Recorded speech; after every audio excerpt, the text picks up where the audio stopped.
we got to steal. We talk about reaching. Yeah. We got to steal right here. This dude should have went on day 2. Speed is never a problem until you're going against speed. And I'm glad Mingo, I think, is great. I'm going to defer to the man when it comes to wide receivers. Means that something's coming. No. Yeah, absolutely it is. Don't mess up my studio with your back pedal. And No. The chair does not have wheels. It's on legs. Cut to it. Let's get down to it. Cut to it. Let's get down to it.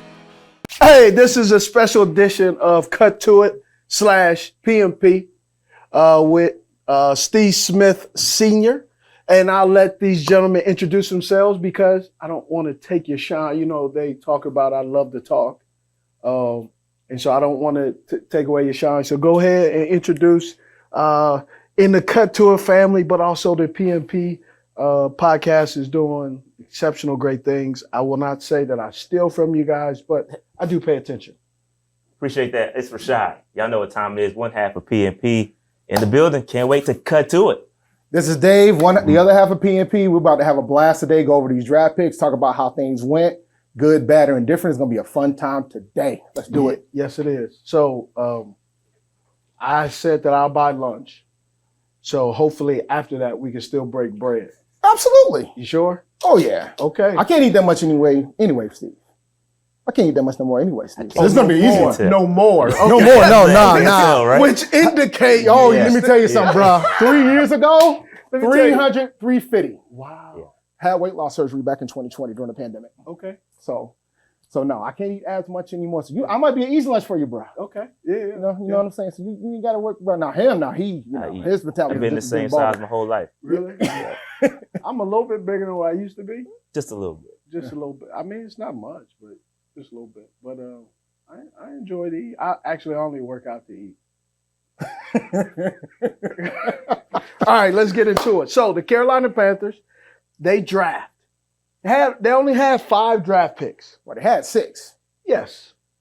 They had 6, but they moved up. Yeah. So let's go get into it. The first round pick is Bryce Young. What does PMP say about getting Bryce Young, the why, the what, the when, the how, and how you guys feel about it as well? Yeah, so I'll kick it off, man. I'm going to be honest. I was a CJ Stroud guy early into the process. Mm-hmm. I think, and I got a question for you. I'll push this one back to you because I believe his media run that Bryce went on, I think that changed a lot of folks' minds. I think so. Okay. I'm talking about the nation. I'm not talking about. Oh, okay. Yeah. We're talking about the nation. How about teams had their evaluation process done? I'm talking about.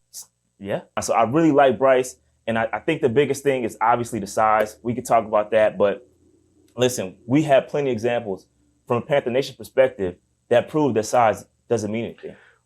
I think size means something, relative to everything that goes on, right?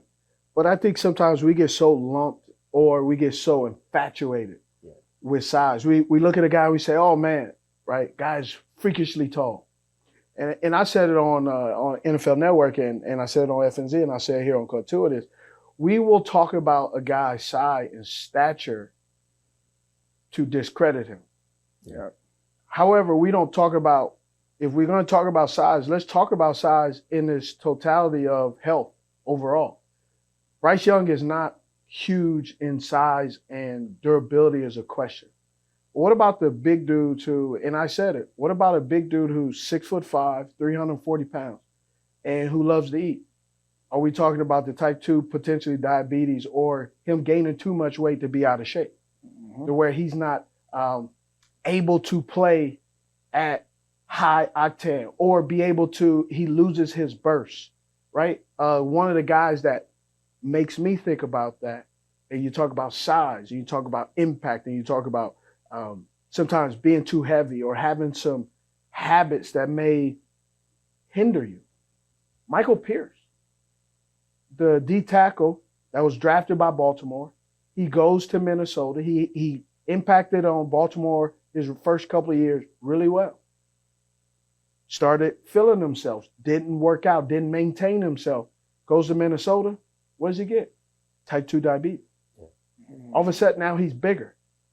doesn't impact the game. Goes to Minnesota, doesn't have a great, after signing their free agent, I think he lasted 2 years, didn't go well. Then where's he go? Back to Baltimore.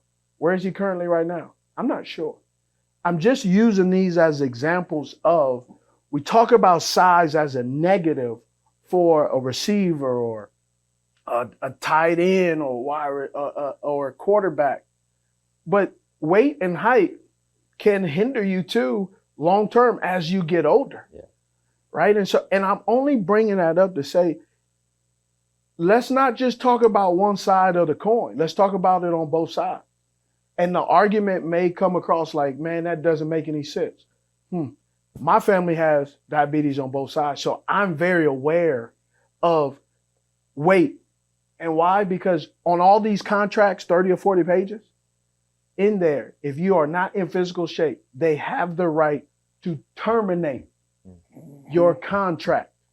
Now, I know all your couch potatoes sitting there and got something to say about that, but I'm just telling you, the 5 NFL contracts that I've signed and negotiated and looked at and still currently have them because I was audited during my career, and they asked me about some things on working out and some trainers, and I said, no, I said, no, I need to have a trainer, personal trainer. They said, no, you don't. And I showed them, took the excerpt out of my contract and showed it to them, and I said, and I raised in the African-American community. I was raised I was told and raised, you do not mess with one person. Sam. Uncle Sam. You don't fool with that man. Facts. And I don't fool with him. Facts.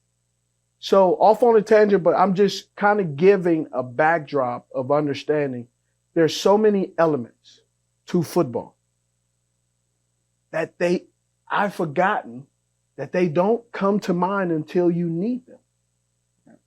And so Bryce Young is a guy like you said.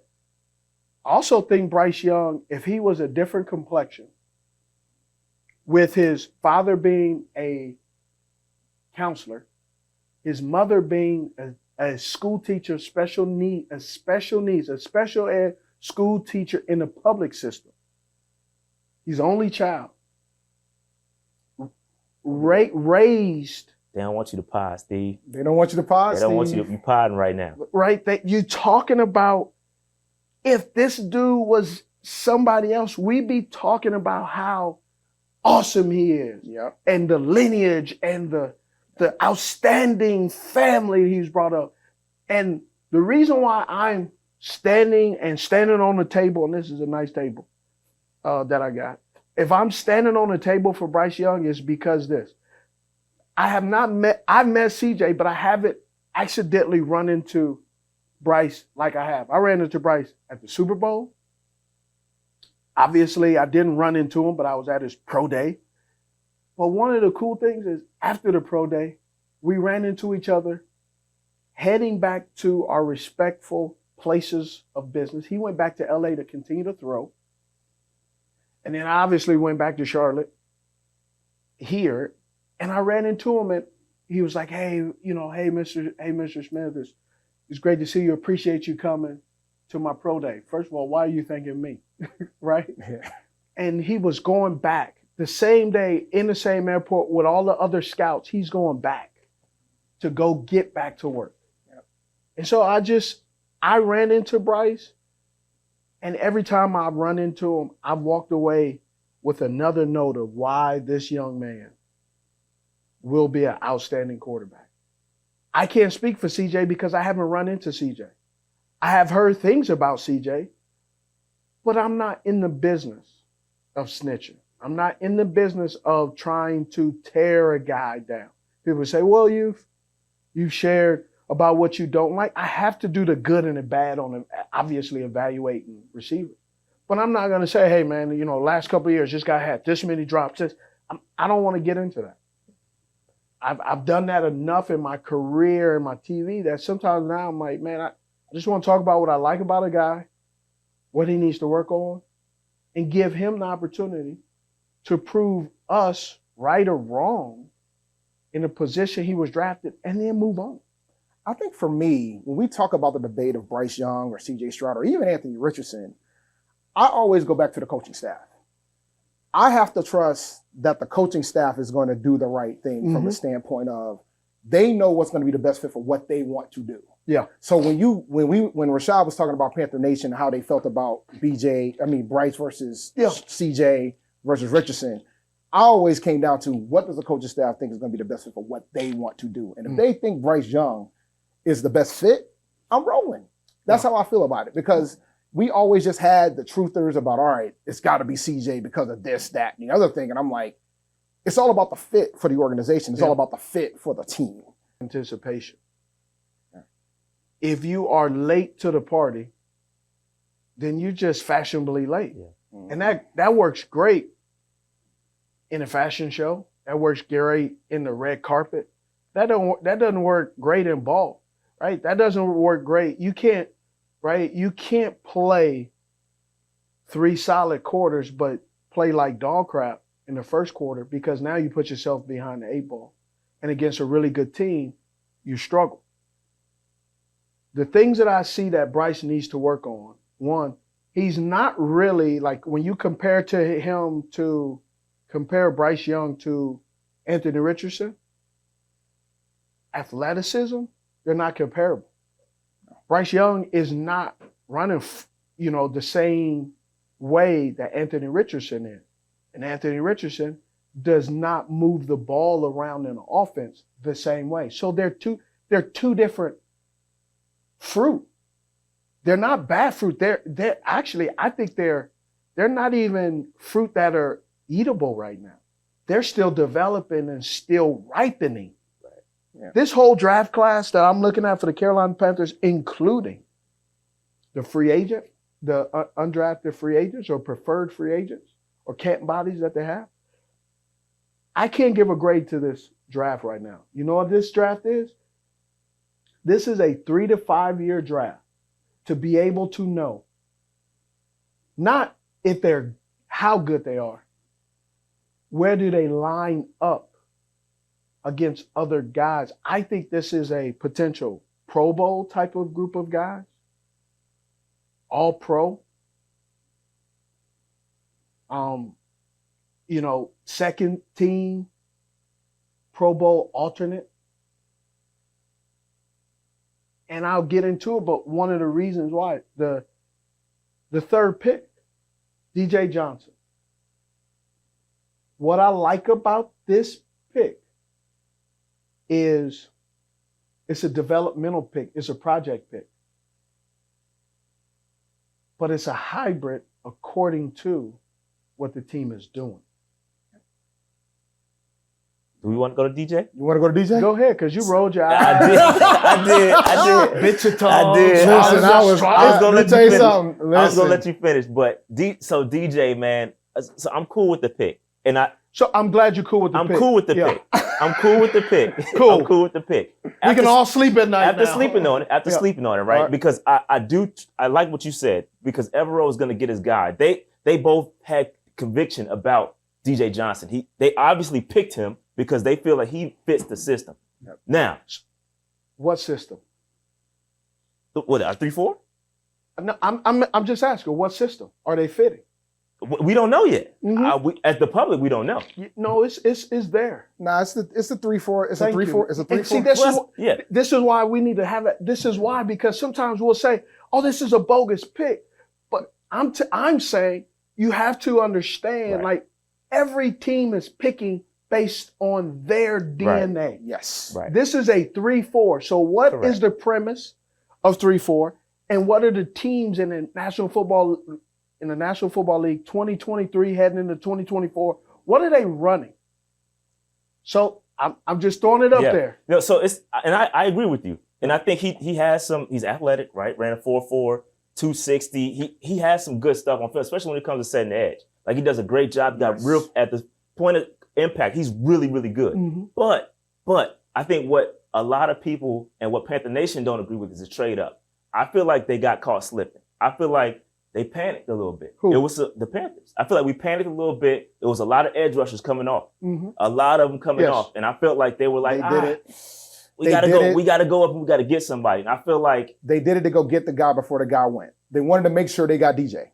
because they wanted to make sure they get somebody that was going to fit within their system. And I can't knock them for that. Yes. So here's what I agree with you on that. This is why I said that. There are teams, I use this analogy a lot, especially in this time, is, man, you got to be careful grocery shopping after a 2-hour workout. Yeah. Because you shop with your stomach, sometimes not with your bank account. Right? It's true. That's true. Right? You go in there, man, you like, man, no, I don't even eat that, but it look good today. Right? Yeah.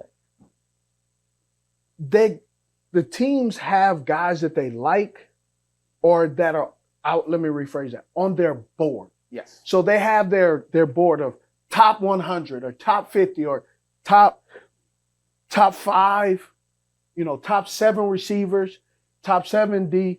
And as those guys go, and so hypothetically, because I was in LA, was not in the draft room. You sure? I'm positive. We'll talk about that later. We'll talk about that later. And so if a guy goes, then the next, you got to go up. So you're saying they reached. But what about the guy that was below DJ? You don't know who that was and where that guy would have been, because you look at the 4th pick. If we don't get our 4th pick, which is the guard from NC State who played with Icky, how does that look? Because we know solidifying, and here's what I've learned, solidifying with a quarterback, you're supposed to get tackles, but you know what makes a quarterback more comfortable? Do you know what areas makes the quarterback allow him to be able to anticipate, have a clean pocket, and keep his eyes looking down the field and not looking at the rush? The middle. Yeah. Center and guard play is more important than tackle play. Because you can have great, outstanding tackles and crappy guards or a bad center, and your quarterback is uncomfortable and he starts to create bad habits at a young age. Yeah, no quarterback wants that pressure up the front. Nobody wants the quarterback. wants Nobody wants pressure up the middle. And the lack of quarterback protection in Chicago stunted Justin Fields' growth early on. Absolutely. He didn't look like the guy he looked at the end of the year compared to the first. I did a Thursday night. It was Commanders versus Chicago. That game was terrible. Yeah. Bad playing quarterback. Which is why I like getting Bryce Young now, and because going back to our size, commentary, I feel like if you get a 6'5", 250-pound quarterback, you're not gonna be willing to protect them because my quarterback can handle that. We saw that with Cam, and so I feel like now they did it the right way, which is what I've been pounding the table for years for us to fix the offensive line, and I feel like now we got the offensive line in place, drop Bryce in, and he's protected, which is the right way to do it. And I feel like we did that the right way. This is the best offensive line that we've had in a long time. Absolutely. In a long time. And they added depth as well, right? Yes. But going back to DJ, he's a hybrid player. Yep. Who sets the edge. Yep. Think about it. Outside of Brian Burns, are you really, let's look at the depth chart on the defense. So they got Deshaun Williams from Denver. Yep. Edge, nose tackle, and D tackle. And then linebacker, rushing in, Gross Matos, Yetur. Yetur is a guy who, he is the same type of hybrid player, but he doesn't have as much in the caboose. Nope. And he's also he's one of the guys who, he was a rotational player. Yep. Who by process of elimination had some flashes. But because you're a utility player, doesn't mean you'll automatically have the same impact because you're coming in on third down and passing down. And you are a rush specialist who's still developing and does not impact So you don't go from, you playing 15 snaps a game to all of a sudden now you're going to impact the game. And he didn't impact the game the way they hoped. Yeah. You know the guy that I think is going to have a shot to end up starting? Haynes. Oh, yeah. Oh, yeah. Yes. Oh, yeah. So with Yetur, I think you're right. Yetur, I think he's in trouble. I think with the scheme change going from 3-4 or from 4-3 to 3-4, I think that he's a traditional defensive end in a 4-3. That's where I think he fits best, just due to his size, his frame. Now we're talking about him trying in college. Mm-hmm. Yeah. In college. But he was dominant in college though. Yeah. He was college. great. That's what's so frustrating about Yetur is he was so good in college, it's man. It's not frustrating. Here's what it is not everybody translates. Yeah.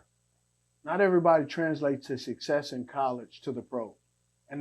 And some guys who, because it all matters about coaching. Yep. Right? You can have outstanding coaches in college and not have a great coach in the NFL, or have a okay coach in college, and then all of a sudden it's your profession and you're working on your craft every single day, and now you're getting information and you get to watch other players. And you're like, oh. We can be clear. YGM didn't exactly have a great coach in the NFL. Well, that's right. So DJ, I like him because one, he hit some things that we're looking at in the scouting department in burst, hands, fit, explosiveness. Does he catch and hold the edge? And why is this important? Why 3-4? 3-4 is changing and being more prevalent in the NFL because why? I think it's athleticism. You get your athletes out there. That is the other part. And because now on most first downs, it's passing. Yes. Yep. They're not running a football. There's only a few teams that are running the old 1980, 1990, 1970, late 2000, early 2000s of running the ball on first and second, throwing it on third. Let's keep it manageable and throw it. Now teams are running it or throwing it on what? First, second, third. Shoot, sometimes fourth down too. Yep. Right? You're going fourth and short and teams are in spread offense. Yes. That's not normal. So you're getting a lot of hybrid players, guys that are utility, that can do a lot of different things. So you're not out leveraged, out schemed. So you got to have guys who are heavy in the weight department, but also agile enough that can slide and have one I heard a coach say one time is, man, I need that dancing bear. And give an example of a dancing bear is old Travell Wharton. Travell Wharton played tackle out of college. We had him at tackle. But he has such good feet. Where did they move him? To guard. Yeah. So, being able to have guys that can switch it up and change, I believe is extremely important. So I think, and this is what, I think they got what they wanted. I think they got a power edge guy. Yes. Right? That's exactly what they, and he's a project. And I don't think there were many of them in this draft, which is, probably why they went up to reach it. So be it. But here's the downside to that, in my opinion, right? So first of all, you made the trade. Okay, you traded up to get him. This guy is already 24, 25 years old. Gotcha. We're talking about Yetur, who's been in the league 4 years and didn't quite develop the way we expect him to.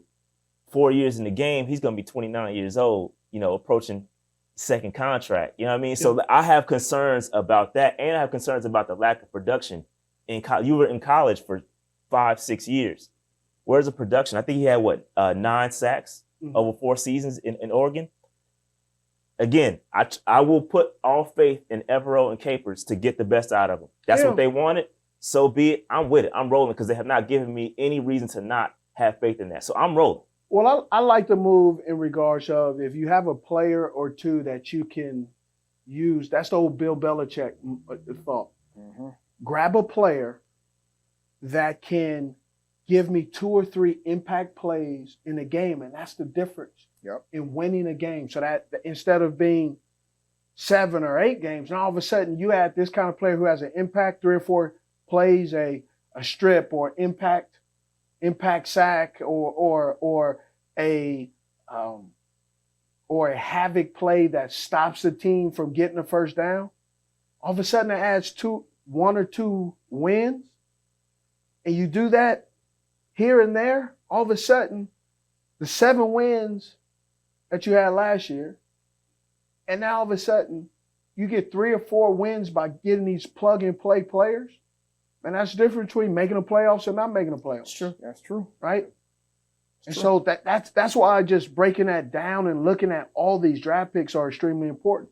I like the 5th round draft pick with Jammie Robinson. Man. That's a guy. He's a hybrid guy. He dropped in the draft a little bit because he doesn't have that top end speed. But man, he's active. He can tackle. Oh, my goodness. Led tackles 2 straight years. Love that pick. Right? Love that pick. Look, so I looked at him. Active, lines up as safety, nickel, outside, has shown multiple times of inserting himself in the run game. Oh, yeah. Right? Yes. You know who he reminds me of, my comp, for this current team after we saw it, and I was kind of thinking, I was like, who's he remind me of? Charles Godfrey. Woo! Right? Charles has his things that he need to improve on, right? But Charles was a damn good player. Loved Charles, and he would come up and show you why he belonged. I think it was a 3rd round pick. He was outstanding player, playmaker. He reminds me of Godfrey. Grabby, handsy, physical, got that dog in him. I was just about to say, he may not have went to Georgia, but he got some dog in him. Yeah, so, and then the Senior Bowl practice, the one thing that I saw that he did, he lined up against, I think, Rashad Rice.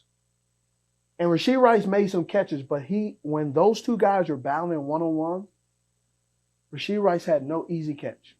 He had to work for every single catch. And I'm telling you, as a fellow wide receiver, if I have to constantly be on point, that means because of the corner, what he's presenting, that means my quarterback has to be perfect, on time. The ball needs to be in my catch radius, not his catch radius. If I'm running a quick out, do not throw that ball late or behind me, because Jammie Robinson seems like the guy, man, kind of like what Dante Jackson is, what J.C. Horn is. When the ball is not on point, our defensive players will make you pay. Yeah, he's absolute dog. I think he reminds me from an attitude perspective of CGJ, Chauncey Gardner-Johnson. Oh, okay. I think okay. he gives. He gives, and I think a lot of Panthers fans were upset a couple of years ago when we didn't get him. I think CGJ went in the 4th round. We didn't pick him up. I think this pick is going to make a lot of people forget about that. He's a hard-hitting safety. Yep. I think he's got a really high ceiling. Mm-hmm. I think he missed only 7.3% of his tackles that he attempted across 4 years of college. He's a sure tackler, outstanding against the run. He's willing to come up, and he hit so hard. I'm a Florida State fan. He shoots his shoulder. Yeah, he does. Yes, he shoots his shoulder, and that's when I saw that. It reminds me of Godfrey. He's going to shoot his shoulder. He's going to try to knock the ball. He's going to try to draw the ball loose.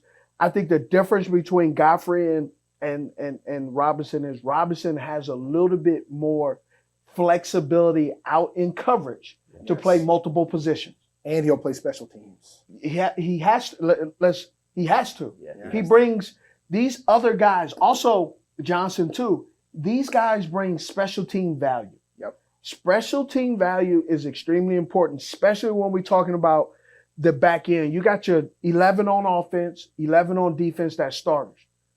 But the guys who are not starters, can they run? And so having that third phase that can assist in winning a football game is important to be able to do, because if you don't, and those are games that can cost you playoffs, that can cost you opportunities, that can get people fired.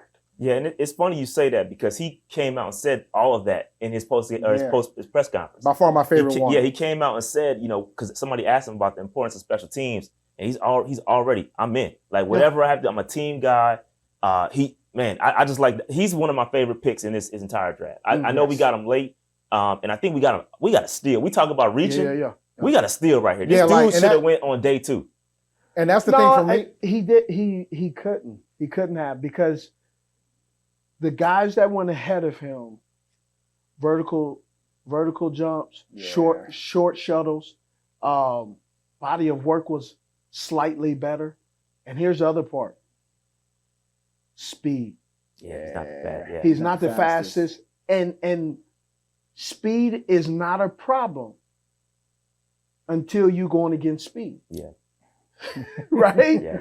Let me say that one more time. Speed is never a problem until you're going against speed. Yeah. Right? Yeah. If you are trying to cover, Zay Flowers, got a little speed. Little Tank Dell. I'm calling Little Tank because he's Little Tank. Speed. There's so many receivers in this draft. And receivers who do we play next year? The Miami Dolphins. Yeah. What do Miami Dolphins have? All speed. Oh, nothing but speed. Tyreek Okay, Hill, thank you. Waddle. All speed. So you can't sell out for all speed, but you can't sell out for all muscle either. So you gotta have Balance. a little bit of this, a little bit of that. Yep. Right? You got if you can, that's why minivans are so well, man. And some of them get up, but some of them got some space too. Yep. I'm just not in the shopping market for a minivan.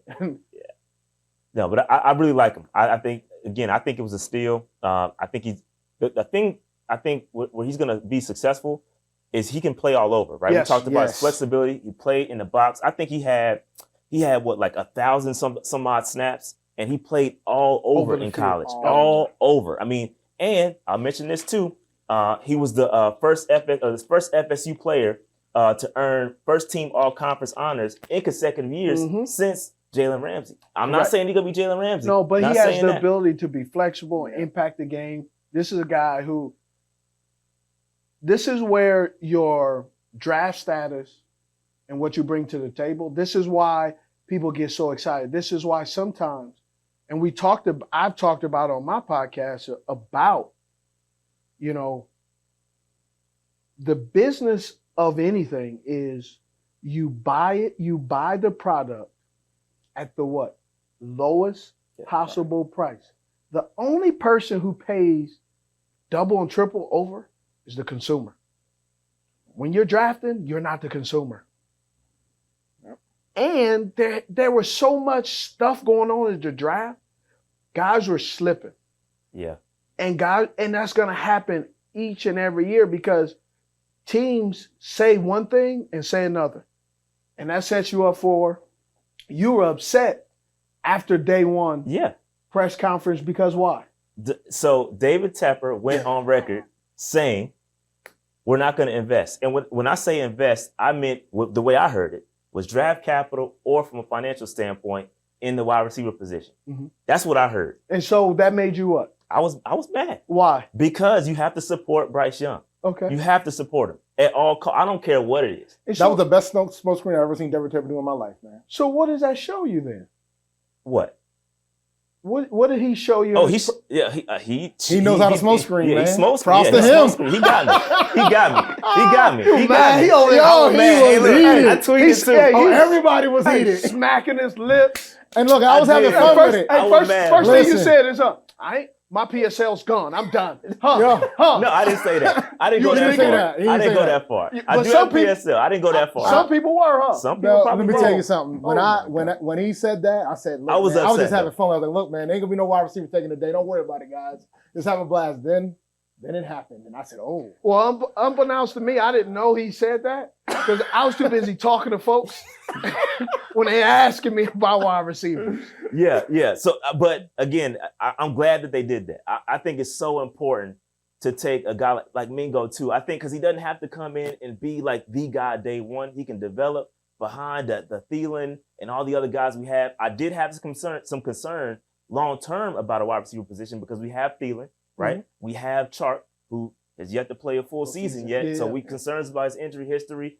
You've got Bird, you've got Shy Smith, TMJ. Like all these guys are on this short-term deal. So I was like, man, you got Chenault too. And I'm like, and he's contract year, right? So I'm thinking, man, we got to get somebody that's going to be around for the long term and somebody that can develop with Bryce Young. That's why I was so passionate about we got to get a wide receiver. And I'm glad Mingo, I think, is great. I'm going to defer to the man when it comes to wide receivers, but I think it was a great pickup. One thing I will say, I think he might have the highest upside in this draft class. From I like him. Standpoint, man. Why? What do you like about him?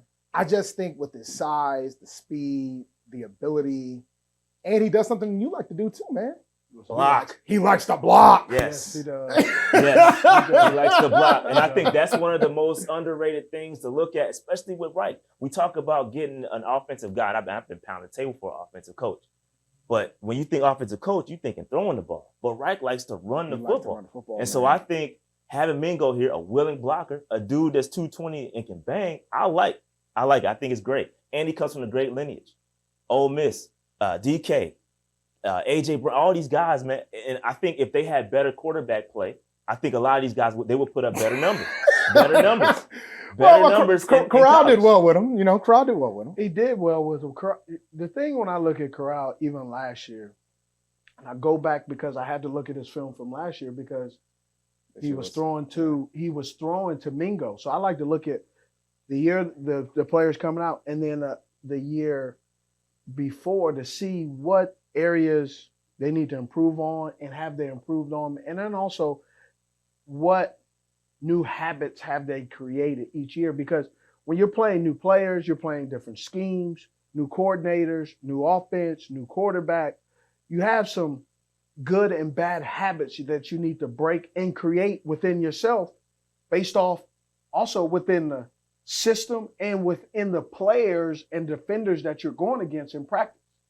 So that's why I always like to look at that. And one of the examples that I have for that is Juju Smith-Schuster and Sam Darnold were first of all, Juju was a corner coming out of college. He was in the same room with Adoree Jackson and realized this is a crowded receiver DB room.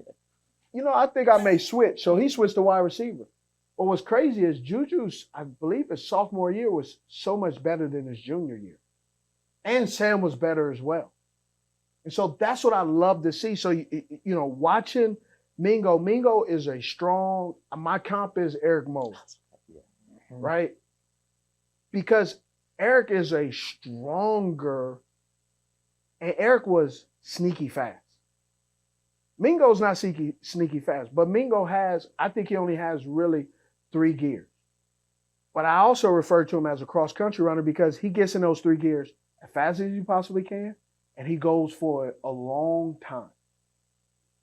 And so he knows who he is. I love knowing and evaluating a player that it knows exactly who he is. He's not trying to, you get a big guy trying to play small ball, or you get a small player trying to play big ball. And sometimes that can get you in trouble. Mingo knows exactly who he is. He doesn't play big ball, small ball. He plays Mingo ball. And that's what I love about watching him, evaluating him. And I believe as other people started evaluating him, he started to rise as well, because it was like, he's not going to wow you.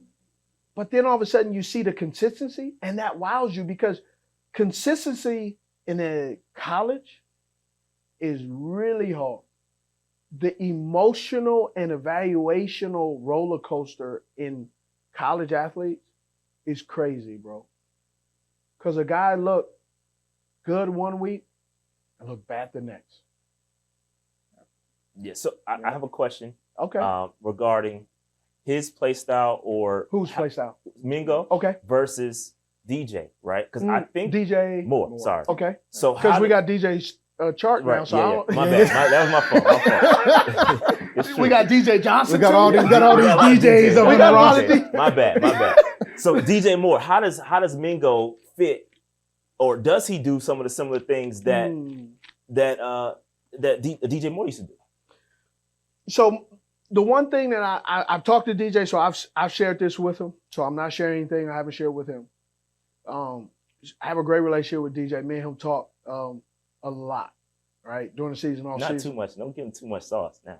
No. I'm saying no, but I'm saying just talk, just overall, just as wide receivers, right? Because when I was playing, I always, like, one of the biggest conversations I ever had, I talked to Marvin Harrison. And he gave me like a little bit of information. Man, that thing, I just ate it up. And saw Marvin at Ohio State's Pro Day because his son is playing there, you know. And man, it was like, that's my guy. And so I always believe and try to do the same that other guys did for me. DJ Moore, in his best statistical years, the one thing that I've shared with him and I'll share is his lack of run after catch.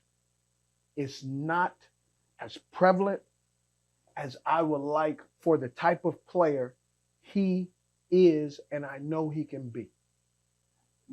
And one of the biggest issues that I believe young college players are having in the transition in pros, from college to pros, is these young players are catching 12 passes a game with 22 targets. Can you get the same amount of production with half the targets and half the catches? So you're getting 22 targets for 12 catches for 179 yards. You're like Zay Jones. Remember Zay Jones? I do. At ECU? Yep. And people were talking about Zay Jones, and my problem with statistically with Zay Jones was, man, I watched one game and he had, I think like, I'm exaggerating, I think, but by 30 or something, 20, almost 30 targets. He had 22 catches, okay, for 179 yards. Let me repeat that. Yeah. 22 catches for 179 yards. And I'm not bragging, but I'm saying if we give Justin Jefferson 22 catches, what kind of work is he doing? About 400 You yards. about to have 400. Okay. Larry Fitzgerald, About 400. About 400. Anquan Bolden, Yeah. Oh, It's a lot. God. You probably going to Okay. have about 400 too. myself. Oh, Well, I you'll give probably you have about about 5 6. because you'll probably About break a 600. couple. But you see what I'm saying? Yeah.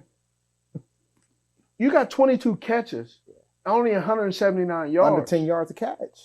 Bro, it's not. What did you say? It's under 10. Under Bro, 8. it was significantly less. under It 8. was like, and then when I looked, some of the catches were screens, one or two steps, and then jumped out of bounds. Oh. So for me in that evaluation process, I go, So when I look at DJ at Maryland, they fed him. A lot. But can he have the same amount of production with 6 catches? 5 catches? And I'm not going to answer the question. I'm just throwing it out there in the evaluation process. That's what we say is they going, hey, Steve, what do you think he can do? I'm like, man, I want to know, can he get started early or does he need to get going? Because the NFL is, they're not going to set it up. You're not a running back. You're not going to get hey, you get stronger as the game goes on. We're not going to give you those 22 targets. That just is unrealistic on a consistent basis. Right. And so with DJ, when I was watching and evaluating him in his best statistical year, top 10 statistical year, I believe he was ranked 54th in YAC. Mm-hmm. This is the same in that year where Devontae Adams was leading in YAC. And we know Devontae Adams is not outrunning Justin Jefferson. He's not outrunning some of the guys, but Devontae Adams has that dog in him. He also has that desire to not go down easily. And so there's times where DJ at times caught the ball and went down. And I wanted to see that explosiveness that he does have and is in there. For some reason, just doesn't come out on a consistent basis. And what camera do I look into? No. Hey, Which one, that one, right? No, don't. Hey, You have to DJ. That ain't me. I didn't say that, DJ. All right, just to be clear. No. That- No, I thought you were going to look at me. That ain't me. No, I thought you were going to look at me. What happened? DJ threw some shots at us at Well, at him, because of me. What happened? So during the season, I do fantasy football too. So during the season, I started looking at the numbers. And so hold on. Don't tell me you tweeted because you got mad. no, I don't tweet. Okay. I don't tweet. I'm not tweet NFL players. Get him, Steve. When it comes to that, I don't do that. Okay. But when I talk about what do you do then? well, I mean, when we talk about Means that something's coming. no, Continue. yeah, absolutely it Listen, is. don't mess up my studio with your back pedal and No, that chair does not have wheels. It's on legs. Because you keep moving it. No. So what happened? So what happened was what happened was.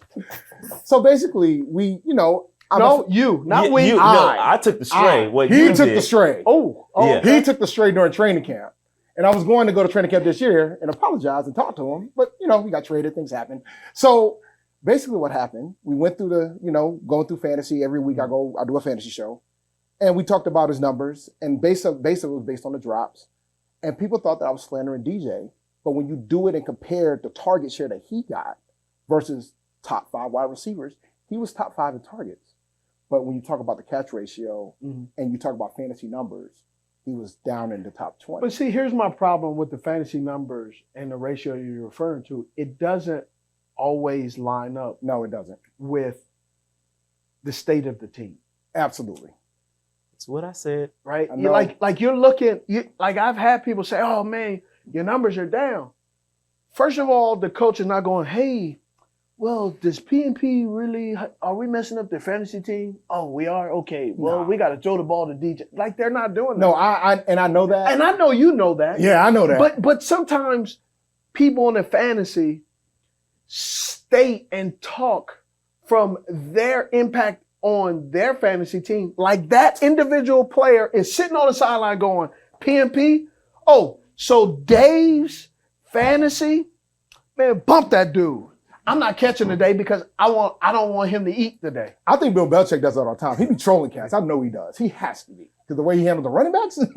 But I know that, man. All jokes aside, I know that. But I think for a lot of folks, there'll be some games where DJ would have his moments where he plays really well and he doesn't. But I think it's based on target share. It's also based on the quarterback that he has. The quarterback many the factors. Offense. There's so many factors. But I think when I put the numbers up, everybody thought I was slandering DJ. And I'm like, I love DJ. Yeah, so what happened was at training camp, we're standing at the fence. And you're standing at the I'm standing at the fence. And DJ, and you got on PNP. I don't have on PNP, but I got on a headband. I think the headband kind of gives it away. And he kind of recognized. He said, hey, you one of them dudes that be talking on YouTube. And I was like, man, not me. Not me. It's him. So I took the stray. Yeah. But then, we got to go down together. So it is what it is. But I don't play fantasy football. Yeah. So he's retired. I'm retired. That's why I don't play fantasy. It gives you a diluted view of what you're supposed to be looking Fantasy football is good because fantasy football has expanded our game because people that don't necessarily watch or have the NFL ticket, it keeps them engaged. Yeah. Right? I don't look at fantasy football, I look at stats to be able to tell me like really what happened in the game, the why, the what, the when, the where. Because you can know what's going on based on how many plays the team has gone, how many plays the defense has played, how many first downs, how many third downs, percentage, blitzing, all that stuff. So I do love the stats because it does at times tell you how and where and why the game went and trended towards that. This is Bandit. He founded Underdog Fantasy so that humans who really love sports could play with their friends and win some big prizes. Tell your human to go to underdogfantasy.com today. So going back to Mingo, how does he fit with? Do you think he replaces DJ? Does he do similar things? Like So I look at Mingo. And he's a guy, right? When I look at their offense, right? So I'm looking at their offense. You got Marshall, okay, Chart, and then Adam Thielen. So I believe Marshall's going to play primarily Z. Chark is going to play X. Mm-hmm. Adam is going to play Z, but he's going to slide into the slot, okay, and let him do his work. You know, what's interesting is you got Chenault at He's gonna be at Z because he's a guy that moves around. And then you got Bird, who's playing X, but he's gonna be a guy who he's a backup. So he's gonna be a guy that has to know every position. And then you got Shy, who's in the slot. So what I see is, right, and I gotta go to my list. I'm looking at this. I'm looking at the depth chart, man. I'm like, man, I think Mingo's going to get a lot of playing time, which is going to be great. Absolutely. He's going to be a guy. Here's what I say. He's going to be a guy. You're going to really see who he is by his third year. So right now, I would say you got Marshall, Chart, Thielen. Yep. Chenault, Mingo, Shy Smith, and Bird. You think we keeping? I think we're going to keep that. I'm talking about. I'm talking about the order. The order of how the guys are. I believe Marshall currently right now on this roster is the most complete wide receiver on our team. I think I agree with you. The problem with Marshall is, one, he's had so many injuries, and those injuries have slowed him down to be able to really get the hang of the National Football League. Then you add, now he's learning a second system. So it's going to take him a little bit of time, and I believe that he's working on that. He's a big guy. He's shown flashes that his catch radius is from here to Spartanburg, South Carolina, so he has the ability to catch anything. He's not sneaky fast, but he will get past you, and he also has a physicality as well.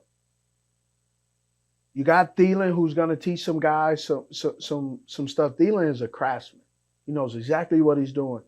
DJ is going to play X, and he's a guy who he's used to being on the ball. He doesn't need a lot of motion. He can attack your leverage. He knows how to get in and out of his breaks. He just has to clean up some things based off what he experienced, I think, in Jacksonville and then in Detroit and now Baltimore. So, every offense is going to be different. Yeah. So you have that. And so I that's what I have them listed as off the depth chart. Now, their abilities will move them up or down based on what they prove and show between today after the draft and heading into opening week. Yeah. I'm excited for Terrace Marshall. I agree with a lot of what you said. I think the injuries kind of derailed him, and then you saw once that other guy was let go, and we got Wilson here. His production went up. Immediately, and so I love TMJ. I think he's going to be. I'm excited to see him. Yeah. With Mingo, I think this guy, like you're saying, year 3, year 2, I think he's gonna be great, man. I think year 3, because the first year he's just gonna be learning, playing sparingly. Second year he's gonna get a little bit more comfortable, and then the third year it's gonna all come together. Like it's gonna probably all come together in second year, but then the third year is gonna be like, I got it. So one question I have is, how do you think he, as big as he is, do you think he, like, because we didn't see him play against press too much in college, like how do you think he can handle that? Is he going to be able to use his body? Because he's a big dude, and sometimes you wish he would, he would like kind of use that body against some of the smaller corners. I didn't see that, especially, and maybe it's just due to lack of snaps at playing against press, but you think you handle that in NFL? I think he'll be fine with that. And if he is struggling with it today, that's something that he'll just have to work on to move forward and to improve. He has one of the best aggressive. Sean Jefferson, the receivers coach, is one of the best. He's an old school guy. He takes no nonsense. He doesn't like repeating himself, and he's not going to just teach the play. He's going to teach the concept, but then also how each individual guy can be in that offense. Like Mingo, we know what he is.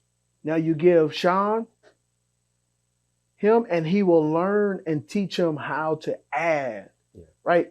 Mingo has buzzsaw, jackhammer, and then just a good old-fashioned hitch. He got that hitch on his wagon. He's just going to pull. He's a Tonka truck. He's just going to pull. Mm-hmm. Man, Sean's going to teach him, man, you need to put a little flathead eyeglass screwdriver in there. Then also put in a wood, get you some wood chip bits to be able to drill a hole in some wood, some drywall, put up some studs, hang a pitcher, just teaching him how to add some different tools in his tool belt. And that's where that development, and that's where he'll start to piece it together and figure it out himself. And then also learn how does his body style fit this team and also fit in this league and also fit against different types of corners. Yeah. Against a smaller corner, I can big boy him. Against like a Xavier, talking about the Miami Dolphins, Xavier Howard. Yeah. This is a guy who is finesse. He's not super fast, but he's quick and savvy. So he's going to have to learn how to finesse and get through Howard, but then also figure out how do I press and get in the hips of Jalen Ramsey, but also shed and use my body because Jalen Ramsey has length. Yeah. So all the different types of just using the Miami Dolphins as an example of the type of players and different kind of defenses that you're going to be playing against. Yeah. So, let's talk about. Here's the thing I love about the Carolina Panthers and their draft. What I think they did a really good job. So they need a quarterback, edge, wide receiver, linebacker. They hit all of those. Yep. They got every single one, but also they did a really good job in the lack of draft picks. They were able to implement and add some guys through free agency that were in the top 100 but failed. Yeah. So some of the guys that I really kind of was like, Rashad Wright from Oregon State, being a Utah guy, saw this guy a lot. Nico Bolton from Kent State, another hybrid player. I like him a lot. Those two guys, and then Mark Milton from Baylor, I put him down as more of a project guy because he excelled in zone coverage. He wasn't the best cover corner on that Baylor team. So he didn't really stand out when I look at Bolden and Wright. I thought those guys, Wright, man, I got to get my notes on Wright. Wright he did a really good job, and I wanted to get some. Wright reminds me of Robinson, but one of the things I wrote on Wright, man, he has that dog in him, very active, high energy. He knows exactly who he is. And I believe what I've seen by the players on defense that we've gotten and the guys that we've brought in on free agency, there's a little bit of a mentality that we haven't had, almost that nastiness, talking, active, barking. Like I just, these young guys, like, no one has told them that you can't do this. Yeah. And I love it. I love Wright. He's coming in. He is going to replace and impact the way they hoped Troy Pride was from Notre Dame and Keith Taylor that they were hoping, but it's shown in the lack of consistency to show up. Wright can actually cover. He just, again, lacks the speed, but he can cover. He can stay with the hips. Sometimes he's a little, he's so good that he doesn't realize that sometimes he kind of is a little bit lazy. Yeah. But I think he can impact this team. And he plays special. It has a huge special teams value. So the thing when I first looked at the undrafted free agents, the biggest thing I noticed is that they picked up 9 defensive guys. So the first thing I thought about was, this is all about trying to get folks that's going to fit what they're trying to do, since they're converting to a 3-4. And now they took over this roster. And I don't think they're just going to go full bore, like swap people in and out. You can't. You got to do it slowly. You have to. But the key is they're bringing in their guys. And some of these guys are going to be project guys. Some of these guys are probably going to could have the potential to potentially make the team. There's a few guys on here that have the potential to make the team. Let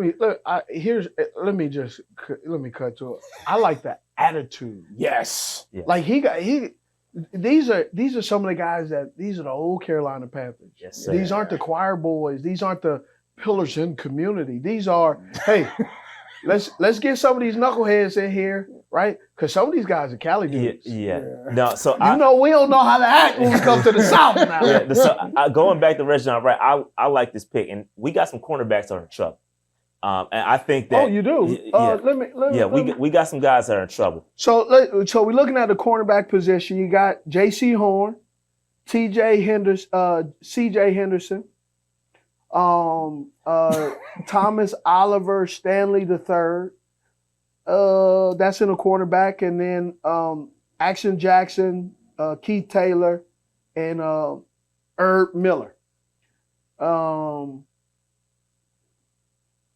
Yeah, it's some guys in trouble. There's a couple of them in trouble. Just to start with one, and this pain, it hurts me to say this because I think C.J. Henderson. I think he has all the tools in the world. No, he doesn't. Well, he's cut to the chase. Cut to it. That's why it's called cut to it. I thought he had it. He at one point he did. I thought he had it. Just, it did not come with him in Carolina. I don't know if I saw him in training camp, and I was very optimistic, and I saw him at times during the game, the Atlanta game, and I don't know what's going on, but it's not working. It's not working. It's not. And they just declined his fifth-year option. They declined the fifth-year option. Really? Yeah. This morning. Just this morning. Oh, just this morning. This morning. They declined the fifth-year option. So you know what? Well, look, we knew. I think they were declining it before this morning. No, well, listen. All we're gonna say is this: they asked Fitterer after the draft. They asked Fitterer after the draft, and normally he'll just say, "Oh yeah, we're gonna take care of our fifth-year option guys." Yeah. And he declined to say either one because it was Derek Brown, and it was him. And the Derek Brown thing, I think, is. But the Derek Brown was a no-brainer. Well, but see, the Derek Brown, I got to go back and defend him. I call Derek Brown a dump truck, right? And what I mean is, a dump truck only goes what? Forwards and backwards. Yeah, that's it. Derek Brown, when he first got to Carolina under Matt Rule and that defensive scheme, they wanted him to lose weight. They wanted him to go side to side. And they used the 8th pick for a guy and tried to change and remold him. You can't do that in the National Football League. He was the most impactful, penetrating, three technique, and now you want him to go side to side. You shouldn't have drafted him if you wanted him to go to side to side. You should have drafted a guy to go side to side. Yeah. And so you have him losing weight, you have him playing a different technique than what he was brought in for. And then now he played that technique, and he was impactful last year when he got back to when they realized, you know what, we just got to let him play, let this dump truck go backwards and forwards, not allowing him to reach and go here. And I look at Derek Brown kind of like how Dave Gettleman let go of Starr, and when you let go of Starr, how that impacted KK Short. KK was a guy who was the finesse, and Starr was the gobble him up, and then allowed it. And so when KK started to have to take on those double teams, he was a finesse guy, and his body just didn't hold up, and he's in the trenches. So now I got to take on double team. My body's not that tight, and I still got to have the finesse. Too much workload, and they ran him out of here. They ran him out of here by not preparing him. Those two guys worked so well together. And when you took it away, the impact on KK and the impact on the defense was mind-boggling. Yeah, we talked about that at length when it came to Derek Brown. Well, I did a whole video about it, about how he didn't necessarily have a running partner. He needed somebody to go beside him, and he did not have him. We brought up that same scenario with Starr and KK. And I think, DB is going to be just fine. We love DB. Yeah, he's going to get his fifth year. Yeah, he's good. CJ will not. CJ, it is official. He will not. CJ's in trouble. It is. I look at it. So you got J.C. Horn, Dante Jackson coming off Achilles. Yep. Yeah, that's. So but they're fine. I would look at CJ's not going to make it. Keith Taylor isn't going to make it. Stanley isn't going to make it. And there's a lot of corners that we picked up, man. What? I'm not. No. I'm saying they're not going to make it. Long term. They're not going to make it. Not because they can't play. They can play. Right. The young guys that they have just has some different elements to them that Evero wants to implement when you look at his defense. His defense in Denver is active, is high energy. is my personal opinion is smack talking. Yeah. And Stanley, Oliver, he's a choir boy. Yeah. When you look at him, put him against Wright. Yeah. Keith Taylor had every opportunity this year. He did, man. And man, there were times it just wasn't happening. Yeah, he was looking lost up there. Yeah, man. They put him, teams put him on the island and they saw, hey, this is a liability. Let's take advantage of it. And because of that, that's why they brought in Josh Norman. Yep. So I think when you look at these undrafted guys, yes, they're very similar, right? You got Wright 6'2", 193, and then active, you go, dog. You go to Melton is 6'2" as well. Dog. Yeah. So again, nastiness. Same notes. You talking about? Hey, they got rabies. They foaming at the mouth. So I got some of the same notes you had. So I think he got Wright, excellent size, and got good length, and Richardson 6'1", 190. Yeah, he's a project to me. He's a project, but the thing I noticed with all three corners, you talking over 6 feet. Yeah. You got the length. So Richardson needs to work on it. He got exposed a little bit in college. Yeah. He gained some weight. He was I think his Monique State. He transferred from HBCU. McNeese is McNeese. He transferred, added 20 pounds. Seemed fluid at times. Seemed unfluid at times. Yeah. So he was up and down. He struggled. Bolden though, I like Bolden. He's a hybrid guy.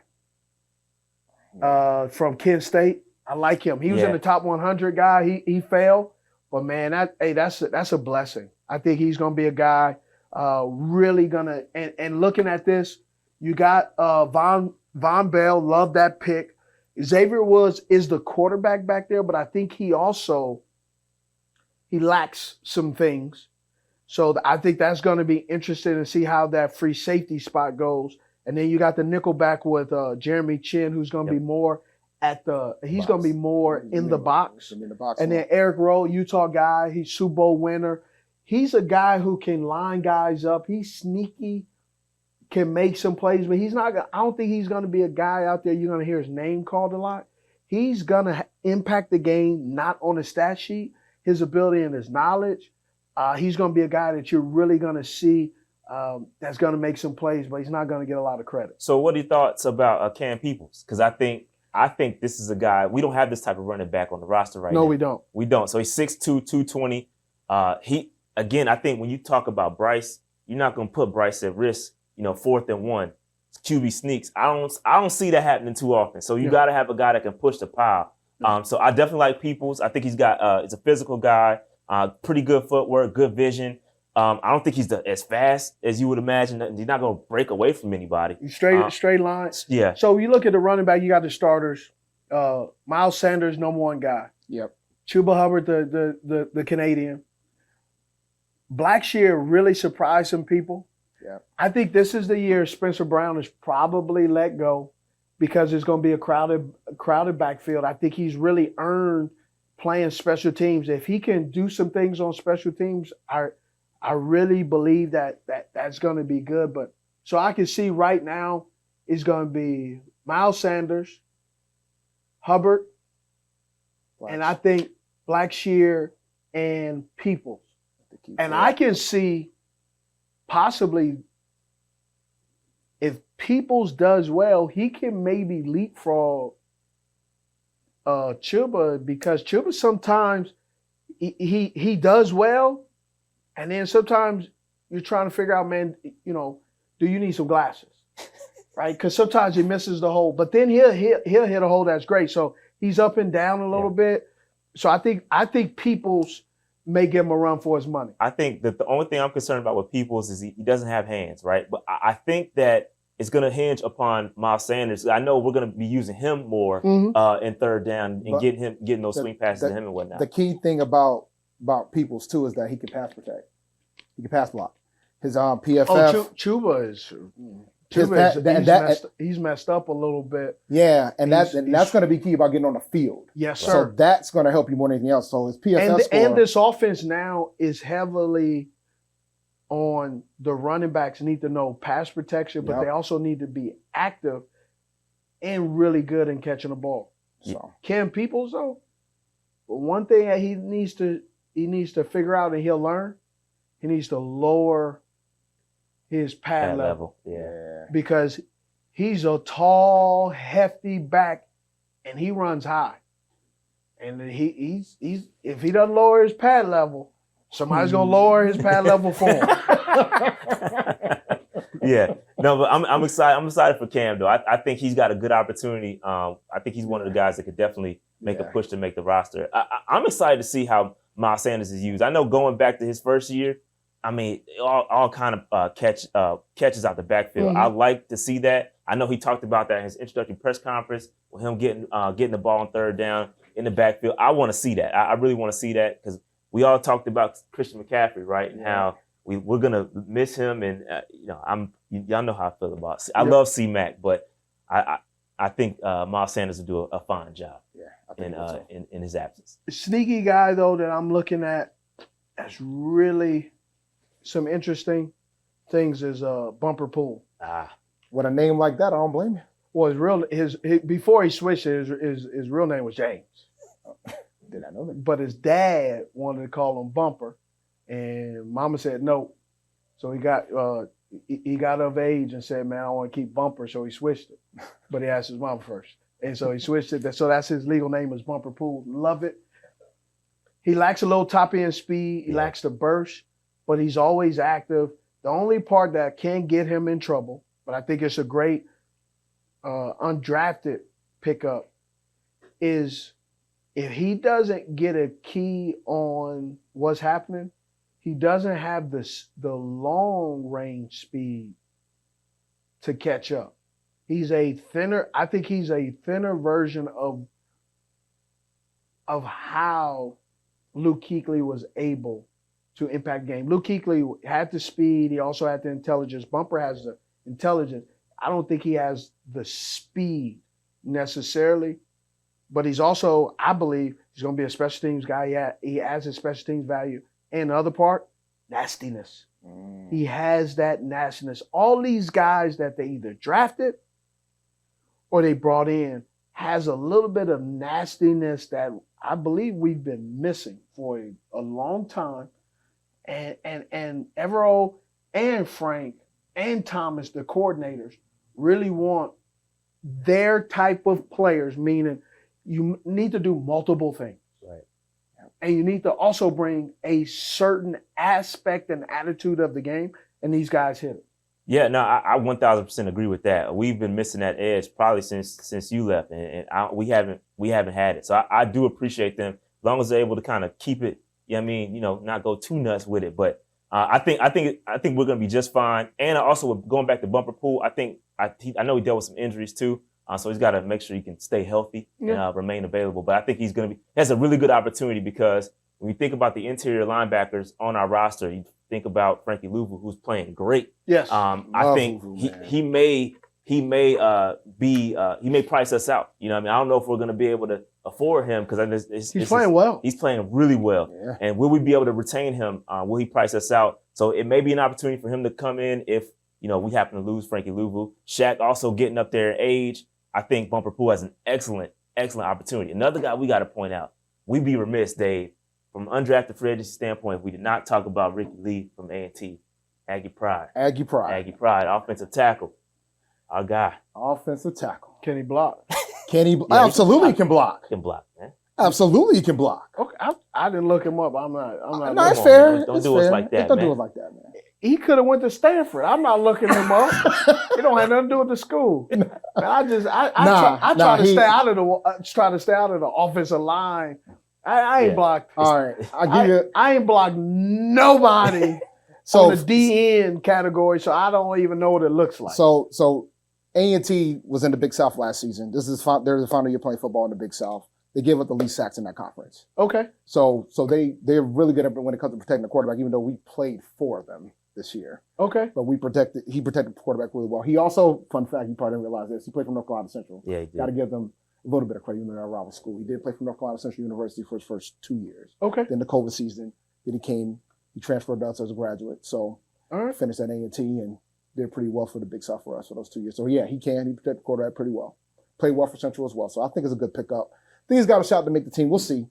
But, I mean, they also picked up the guard from North Dakota State as well. So Yeah, I mean, so it's going to be tough sledding. Yeah, it's gonna be It's tough. gonna It's going to be tough sledding for the offensive line. But we knew, when you think about considering that the Panthers only had 5 draft picks after the trade, mhm. and the fact that we knew they were going to revamp their scheme with the 3-4, they were going to focus primarily on defense. So the 4 offensive guys that they did pick up, it is going to be rough sledding for those individuals to get on the roster. But I think they all got a shot. We'll see. It's going to get interesting. It will get interesting. I just like the fact that they're putting some attention to it. It's Yeah, been so I long. do. It's been so long. I mean, we did the numbers. I mean, since like 2008, like when we lost Khalil and Gross. I mean, we haven't had a consistent offensive line since then. Because it's tough. It's tough to look at these offensive linemen in a collegiate level because so many of them are pass blocking. Well, you ain't gonna worry about that, ain't you? I can promise you that. Well, I'm saying. Well, I just said they're pass blocking so much that run blocking is so behind, Yeah. and you don't really discover that until you get a guy Yeah. on your team or in your room, and you see where his baseline is. So I really look at. I mean, looking at this line, you got the starting left tackle Iggy, left guard. Brady Christensen, who Brady Christensen was tackle in college, but he had short arm. And so they had to move him to guard. But he's also a backup. So being a backup means he's a swing. Yep. So if Chandler has the ability to just play anything or what he did in college, I would imagine he's probably going to win the guard spot. And then Brady Christian goes back to being a backup where the swing guy, where he's going to go where he's needed. Yeah. Because there's times where he shows some good stuff, but there's times where he struggles. Yeah, and my fault. Go ahead. No, I was just gonna think we also have Corbett, who's coming off injury, going to miss some time.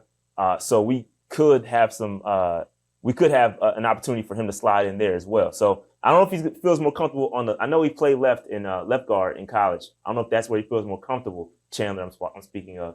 But we do have an available opportunity at right. Cade Mays could also feel that as well. Yes. Cade plays center, guard, tap, Well, every he's fullback. swing. Yeah, He's he swing as well. Yep. Yeah, so I think it just feels great, man, to sit back and say we have some depth.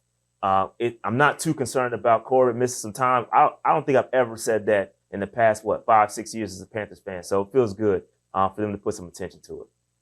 Yeah, Bradley Bozeman and I think Corbett is one of the two guys that I'd be interested to see how well they play this year. Last year, I think sparingly they did some good things, but I also know they at times failed to stay engaged on their defender, and so there are times where they didn't block as clean. And so I would imagine this year with the O-line coach, he's more familiar with these guys. He'll be working on that, and I think they got some good guys in the draft and through free agency that we can really sit back. And I believe you're not going to see the benefit today. You're not going to see it tomorrow. I think you're going to see the benefit 3-4 years. A great example, when I look at this draft, as the same way, kind of like a Jerry Hughes. Remember, Jerry Hughes went to Buffalo, and people were kind of like, what is this? How is this going to work out? And Jerry Hughes had been and was a very good player for a very long time, and he was able to play with multiple guys. He enhanced that D-line for the Buffalo Bills for a very long time. Jonathan Abram, one of those guys where you're going, I'm not sure. Well, as you're trying to figure it out, he's just accumulating sacks. He's accumulating quality play. That's what I look at this draft as. Some people may give it a B+, C-. I give it to be determined. Because these guys, I believe, Mingo can be a Pro Bowler. Bryce can be a Pro Bowler. I think Robinson can be I think he can be a Pro Bowler. I just think some of these smaller guys on paper have the ability with the right combination of good quality coaches.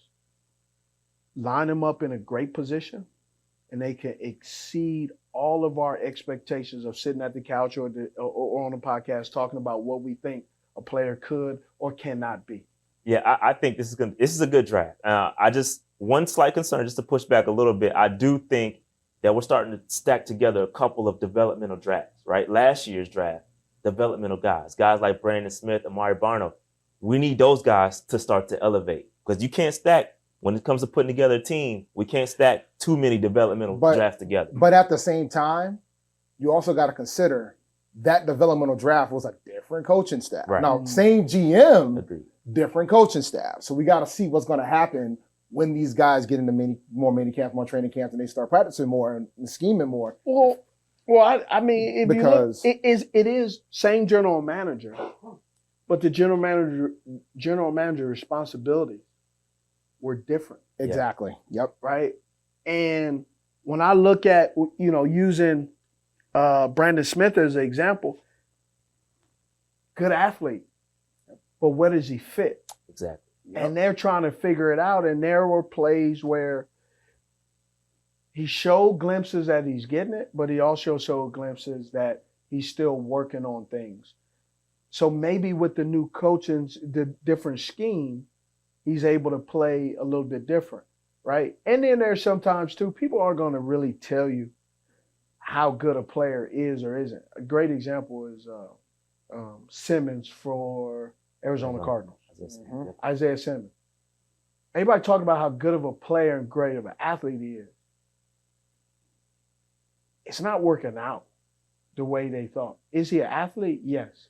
But how effective of an athlete is he on impacting the game? And I don't think he's as impact. He's a guy who, he's not super fast. He's not super strong.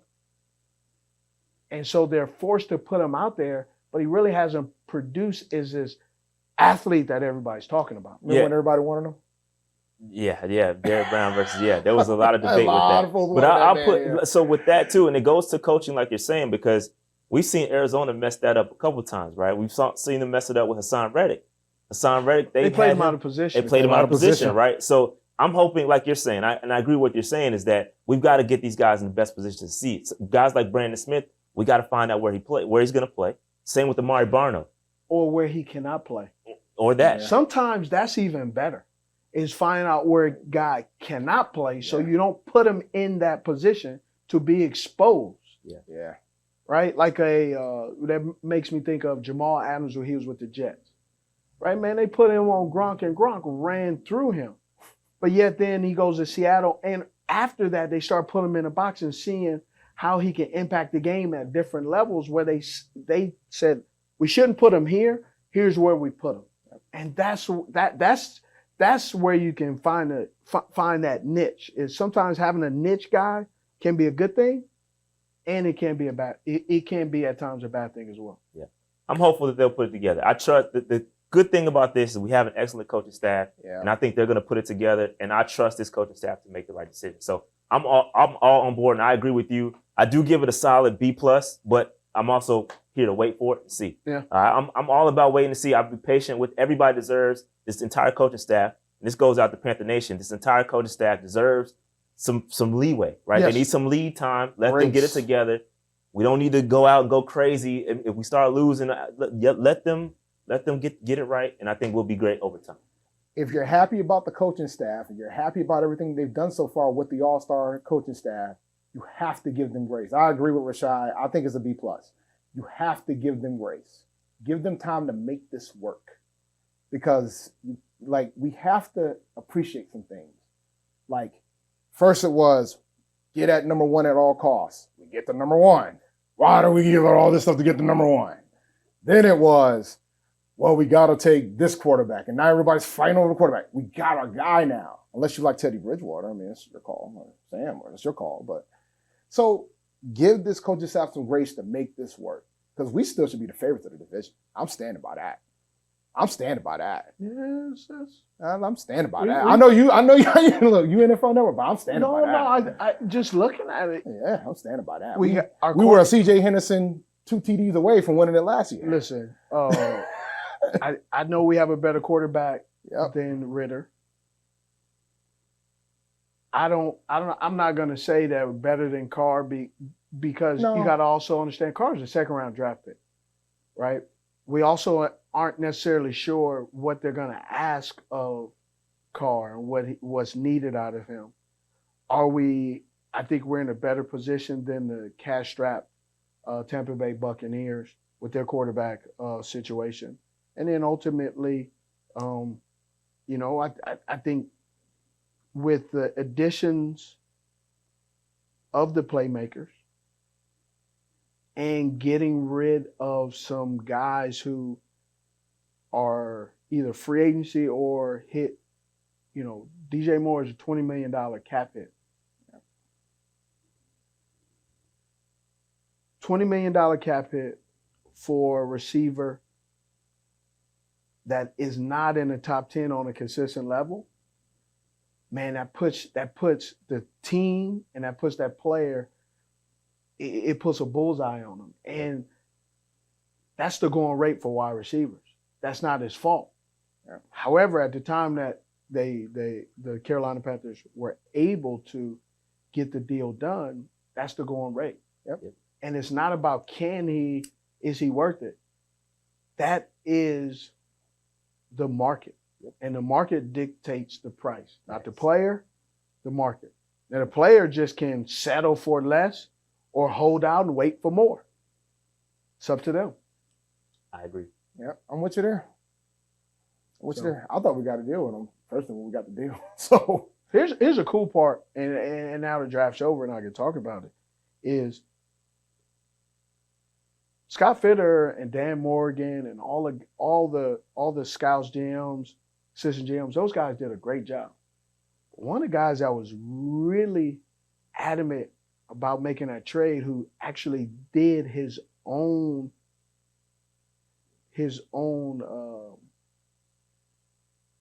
figuring out how we can do it, and who initiated it all, was David Tepper. Wow. David Tepper figured out that this was the cheapest way to move up in the draft. You get $20 million off your books. You get a quarterback that you want and efficient at a lower cost. Yeah. And you don't have to pay for an older guy who you later find out can or can't play, but you're still on the hook for the money. And David Tepper was like, hey guys, this is the best way we can get our guy and be in the driver's seat without having to pay a premium price for a maybe, right? And what do I mean? Jimmy Garoppolo, paying Jimmy Garoppolo and hoping Jimmy Garoppolo works out is what I'm talking about, right? Look at Carson Wentz in Indy, what they traded for him, they paid him, and it didn't work out. Mm-hmm. And so David Tepper really, he had a formula and said, if we're going to do it, let me work on it. And he did it. And Scott and Dan and those guys did an excellent job and moved forward. And they were able to pull it off and get the guy that they want. And I appreciate that, because listen, we made a couple of mistakes. We did Teddy Bridgewater, right? We had Teddy, who I like Teddy Bridgewater. Yeah, I did too. I just think we were a little impatient there, got a little impatient. Yes. And then, we go to Sam Darnold. We made that mistake you just mentioned with Jimmy G. Like, we could have went that route. We made that mistake a couple times. Baker Mayfield, the list goes on, right? And so I appreciate them, making that trade up to get in the driver's seat, like you said, to control your own destiny, right? You do your evaluation.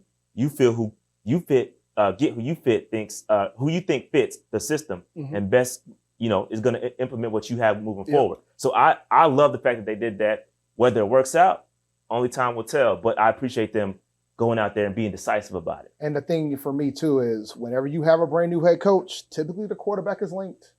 With Ron Rivera, it was Cam Newton. Mm-hmm. Matt Rule, it was a carousel. Frank Wright is going to be Bryce Young. Mm-hmm. So that's the way it's going to be. And that's what we're going to rock with. And I'm down. And I'm in. Yeah. That's what I'm rocking with. We all in. We in. Keep pounding. Well, you don't have a choice. We never have a choice. We never have a choice. We don't have a choice. I'm not filling out no forms at this point. But we can sit on our couch and complain about it if it don't go well. Yeah, we can. Y'all will surely do that. Hey man, well this has been a healthy, a very healthy conversation. I loved it. Obviously when I went on you guys' podcast, I've been holding this in the bag to really it's like, hey man, if we're gonna do a Panthers podcast after the draft, man, want to rock with PNP. Appreciate it, man. And so I appreciate you guys. So I'm Steve Smith Sr. and cut to it. Rashad from PNP. Dave from PNP. Hey, appreciate you guys doing that. If you like it, hit subscribe, leave a comment, and if you don't, nobody wants to hear from me. All right. Cut to it, cut to it, cut to it. Let's get down to it.